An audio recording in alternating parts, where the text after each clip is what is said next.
Welcome to Transform Now, the podcast brought to you by SS&C Blue Prism. Enterprise AI isn't just a tool, it's the heartbeat of smart organizations like yours, helping to reinvent work to deliver higher growth, more customers, and better experiences. Join us as we discover how AI-powered work orchestration and automation is making things better for everyone: customers, employees, shareholders, and most importantly, you. Let's get into the show. Hello, everyone. Welcome to Transform Now. I'm Brad Hairston. And I'm Michael Marchuk. And this is our weekly pulse check, taking a look at what's hopping in the news with regard to automation and, of course, AI. So, Michael, let's dive right in. We've got 5 articles to cover today, so we got to get busy. Article number 1 comes to us from Yahoo Finance, and it reads, AI startup CoreWeave files for 2025's first big tech IPO. And it revealed that it gets more than half of its $1.9 billion in revenue from a single customer. So, Michael, who is that single customer? That'd be Microsoft. They account for 62% of CoreWeave's revenue in 2024, which is interesting that with such a high spend rate that Microsoft wouldn't consider an acquisition there, if in fact they're spending so much with CoreWeave. Yeah. But I think this definitely highlights some potential flaws as they're doing their IPO. The customers who are using it, I'm sure, are very happy, and this is a good thing. But as an investor, I would find that to be terrifying to know that Microsoft, who has a boatload of their own data centers and capabilities from an AI perspective, could theoretically just decide that tomorrow they won't be using CoreWeave services anymore. So that's a big challenge. But what's interesting is part of the way they filed for this is they talked about their infrastructure they have, where they've got hundreds of thousands of these NVIDIA chips that they're using 250,000 GPUs that they're using within their data centers. That's a lot. That's a whole lot. And that's wonderful that they have this infrastructure and whatnot.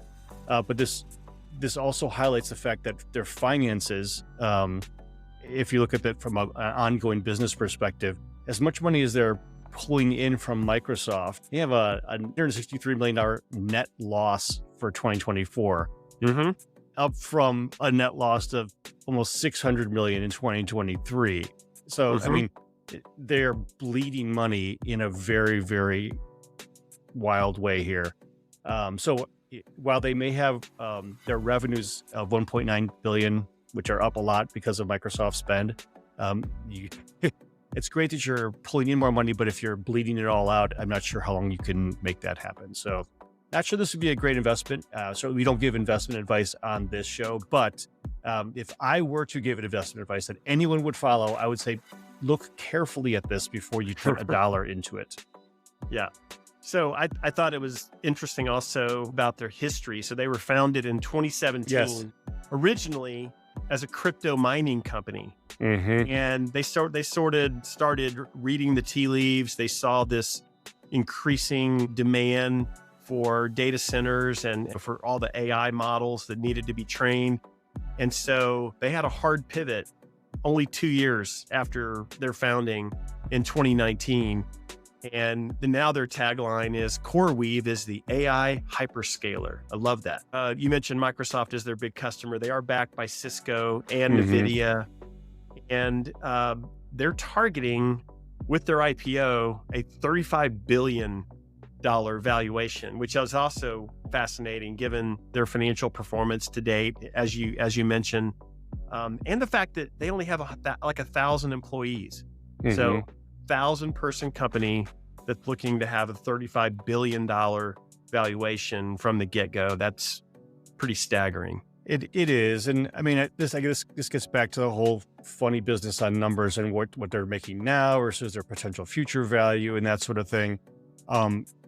Making that transition from Bitcoin mining at that time, Bitcoin is one of those things where it goes up and it goes down. And when you're heading down and when you have the splits and you have these different activities that are happening within the crypto mining space, it was natural for them to make that pivot. when things were down. The other thing too is it's not necessarily as profitable anymore to do the crypto mining as it once was. So they had to find a way to put all that hardware to use. So it's interesting they have the backing of NVIDIA, which I'm sure is very happy to have a small portion of their equity there. Yeah. But they also buy a lot of stuff from NVIDIA. So I'm sure there's they're very happy to accept that money as well. Yeah, no doubt. All right, second article from Futurism. It's titled, OpenAI admits that its new model still hallucinates more than a third of the time. So yes, OpenAI has admitted that its new large language model spews fabrications about 37% of the time. But guess what? That's good news, because it is so good they've news. Also admitted that their previous model, GPT-4o, which has advanced reasoning, mind you, it hallucinates 68% of the time, and the O3 Mini hallucinates 80% of the time. What is going on, Michael? Please. Well, it's always a matter of context. So, hey, it sounds terrible, but it's not as terrible as it used to be. So maybe we could apply this to our previous, story here that, hey, we're losing money and we're losing money faster, but it may get better. And we may be losing even faster, but we're growing. We're in growth mode. So stick with us. This is a way to spin some potentially bad news as they're doing this. Making improvements in the hallucinations for AI. This has been a huge issue with all of generative AI, is the way that it hallucinates. Making improvements is a stride in the right direction. But to your point, this still emphasizes the fact that corporate environments looking to use this on an enterprise scale really have to have some serious governance guardrails in place to ensure that they're not passing those hallucinations on as fact to their customers, to their shareholders, to their internal employees, basing decisions on those hallucinations and whatnot. It's good news that it's getting better, but it still reflects the fact that there's a long way to go to really get these to a point where people can, count on them. To me, this is problematic for those use cases for Gen AI that seem to be very prominent, like research, responding to customer inquiries, analyzing data, basically any situation where truth is essential. It has to be accurate. It can't use creativity. Now, there are many cases where Gen AI creativity is valued. You and I treasured. Yeah, we used it for a lot of that, right? What's a better way to word this? What's a better slogan? Music generation, and there's a lot of interesting things that can come out of it when it uses its hallucinatory powers. But for every one of those, there's 10 cases where it's got to be real. It's got to be factual. Yeah.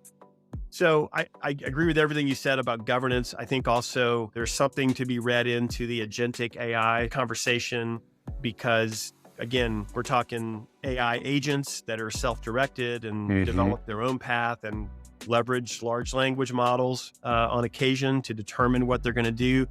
If they're doing that based on a hallucination, that can be pretty bad. So we've got to rein that in. Well, we've got another article on hallucination, so let's dive into that. We have to double up these days. Absolutely.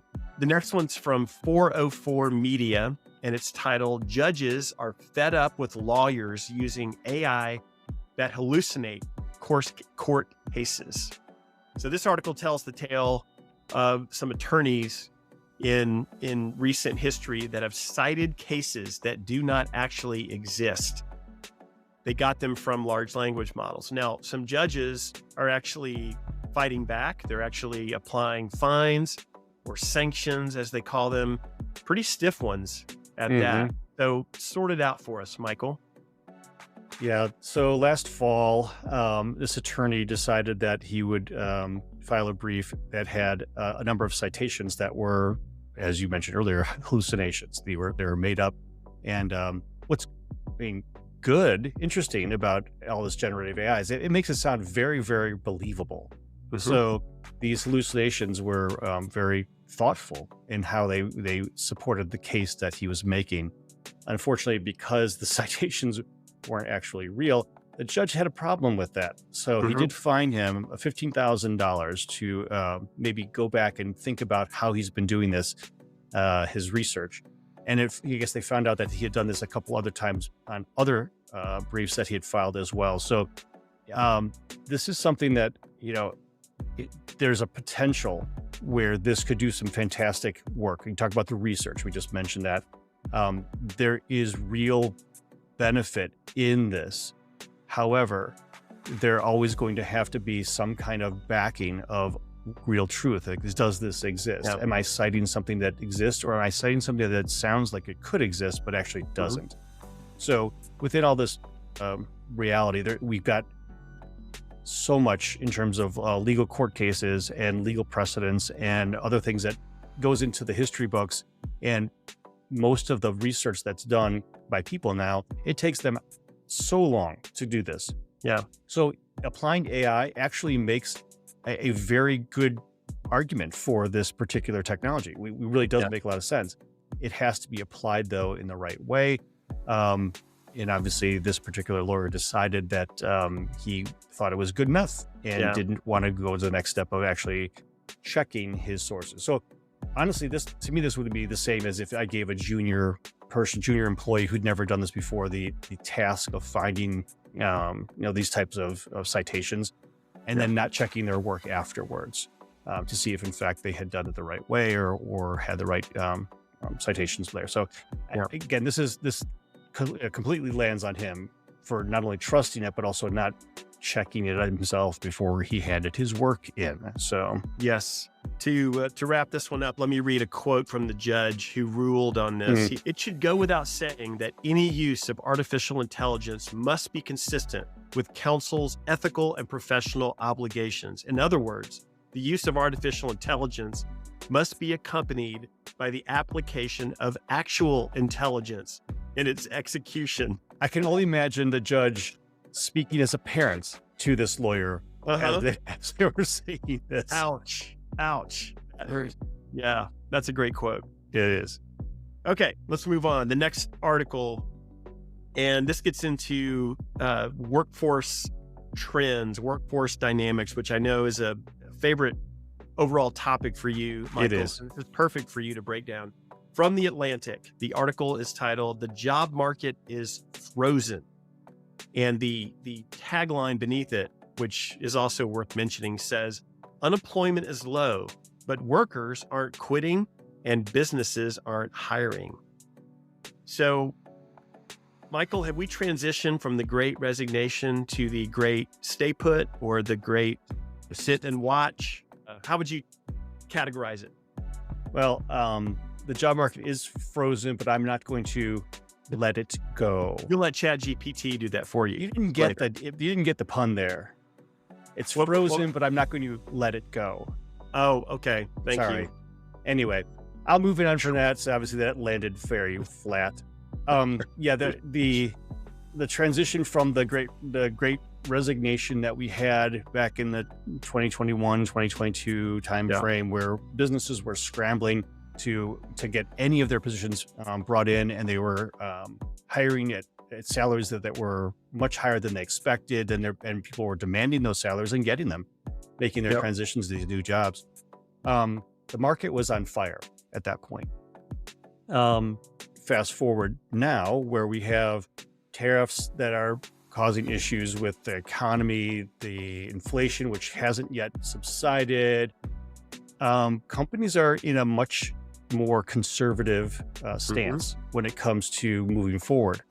They're not sure where the economy is going. They also see the introduction of new macroeconomic factors, I'll put it that way, causing them to hold back from either trying to expand their businesses or trying to move forward into areas which would require investment.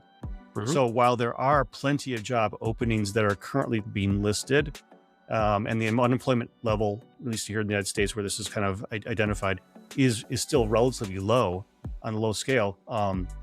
The reality is that the employers are being extremely selective when they are choosing someone for an opening that they are posting.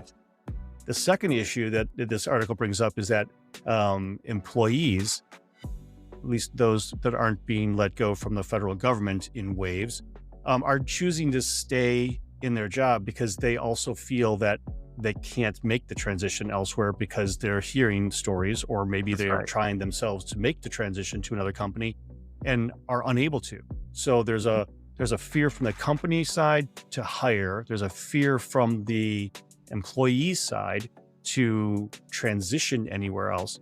And so this gets into a fear gridlock because they're not seeing the optimism. They're seeing the pessimism that's coming out from the macroeconomic factors, whether it's inflation, tariffs, the war, whatever is going on. Things are still in a place of fear. So fear tends to paralyze people, and people are still in charge of companies. People are still looking at their jobs personally. So all of these things are affecting the way that the transition is moving forward with the normal cycle of folks moving on from a position after X number of years and looking for something better, different, whatever. So that's definitely a very strong factor in this. The other part of it too is that they liken this to the this is all American based, liken it to the mortgage issues that people are seeing, where mortgages became really, really low, and there was a lot of transition. People moved all over the place. Housing prices went sky high because people were now having this what we call cheap money with their the mortgage rates. Well, now they're locked in to those very cheap mortgage rates, and they can't move from their houses either, which may be something they would choose to do. Hey, we've been in this house now for 3-4 years, or I refinanced. I didn't even move. I just refinanced when the rates were low. So now there's a lot of, I guess, this, again, concern of lock-in. I'm locked into my house. I really can't move. I'm locked in at my job because I can't see any way out of it. And so you factor all those things together, plus stagflation and all the other things that are going on. There's a general sense of, it's not just frozen, it's paralyzed with fear is what I would look at it. And the article also points out that historically, when we're in a job market like this and people are hesitant to change or move, then productivity tends to go down, innovation declines, inequality rises. I mean, there's a lot of bad things that can come when the job market is frozen like this. So let me just evangelize a little bit and say that I believe it's a prime opportunity for companies to bring digital co-workers into play via RPA digital workers, or maybe in some cases agentic AI. Just because there's concern about the future economy doesn't mean that companies shouldn't continue to improve the way they operate and make themselves more agile and efficient. So I hope many companies think of it that way and are not, just standing still themselves. But adding digital labor, it can be a powerful lever to drive some big improvement in a time such as this. The other part to that same concept, the same angle. If you're bringing in digital labor, you can change the culture within your organization. Where from people who are afraid because, hey, listen, I've been in this job for a while and I ultimately would like another challenge or to do something different, but I don't feel I can have that here. So I'm looking for another role someplace else. Obviously, that's a loss for the company, as much as it is a gain for the employee to go somewhere else and maybe be challenged differently. But in this kind of situation where you have the capabilities to say, well, maybe we can be looking at how we do our work differently by applying digital labor and applying AI in innovative ways, by helping to train and show our employees this new path forward. They may get re-energized, or they should get re-energized. Be able to say like, this is a new way forward. This could be interesting. This could be challenging for me. Staying here and actually changing the way that we work. Maybe I'm changing my own job inside the company for better. So that could re-energize the culture within these companies from one of fear to one of excitement, because, okay, maybe we're not making the same kind of investments in the dollar figure perspective, but I'm making an investment in my employees to help them become more productive and then they'll feel better about the organization that they are working for because now they feel an investment from them. Great point. Okay, Michael, let's move on to the last article from the New York Times. What students are saying about AI and the future of work. So in this article, the author, to prepare for it, surveyed teenagers from a number of high schools and asked the question, are they worried about AI taking over human jobs? What is this putting a damper on the outlook for these young people who have yet, in some cases, even to go into college? So what do they have to say, Michael? Well, first of all, I've loved this article. It was is very refreshing to hear from students, and it was students globally. This was not just in one Philadelphia suburb, although there was quite a few from Philadelphia that were registered here. They had some from South Korea, Chicago, and several other places that they were talking through, Pakistan, to really get a better feel for what these students were considering. I love their answers. I thought they were well thought in terms of how they're approaching it. A lot of them had some fear or some questions about how this would affect their moving into college and their choice of what their degree might be in college, because they definitely see an impact that AI either is having or will be expected to have on careers as they start making their choices in college. But there was also some refreshing discussions about, I'm not really sure that this is going to affect everything. It will have some positive effects, but there's so much that humans and people do from a thought process and a relational perspective that we should be able to use these tools that were presented in a really positive way. So while they were concerned, there was some optimism from a few of these students who really spoke well about it. And I thought that was a really good way to approach it. But we've seen this too, and I've talked with other folks on our podcast now about, like, one of them was a college professor, and she was talking about the fact that her college students are seeing this as, instead of being afraid of the technologies that they're going into, to embrace them fully, to allow you to have the capabilities that these technologies bring with them. So it really is a state of mind that how you see these technologies and how you see the future. So from our last article to this one here, it is really about perspective and putting that in perspective. You can choose to see things as glass half empty, or you can choose to see them as glass half full. Definitely. I'll read one of my favorite statements from a teenager that was featured in the article. This person said, human connections are what people live for. If AI takes over without the touch of humanity, life will become very dull, except when you consume mindless media. And I think enough people are aware of this or have enough logical reasoning to come to this conclusion that it won't happen in any future. I mean, many of the responses were pretty deep like that. As you said, I was definitely impressed with them. And I came away from the article feeling more hopeful for young people that are in high school today or even college today. It makes you feel better. It is a matter of perspective. And this is the nature of progress. Things change. I think it's just happening so much faster than it did in the past. Yes. So young people have to be more resilient than we were, or our parents or our grandparents and many generations back. But anyway, well, thank you guys for joining us today on the Pulse Check. It's been a fun discussion. We'll wrap it up. Remember that we post another podcast every week with a great guest, so check that out. And otherwise, we will see you on our next Pulse Check. Bye for now. Thank you for listening to Transform Now, the podcast from SS&C Blue Prism. You can find all of our episodes on your favorite podcast channel, as well as YouTube. To stay on top of the hottest topics in the world of enterprise AI, subscribe now. The future of work is here.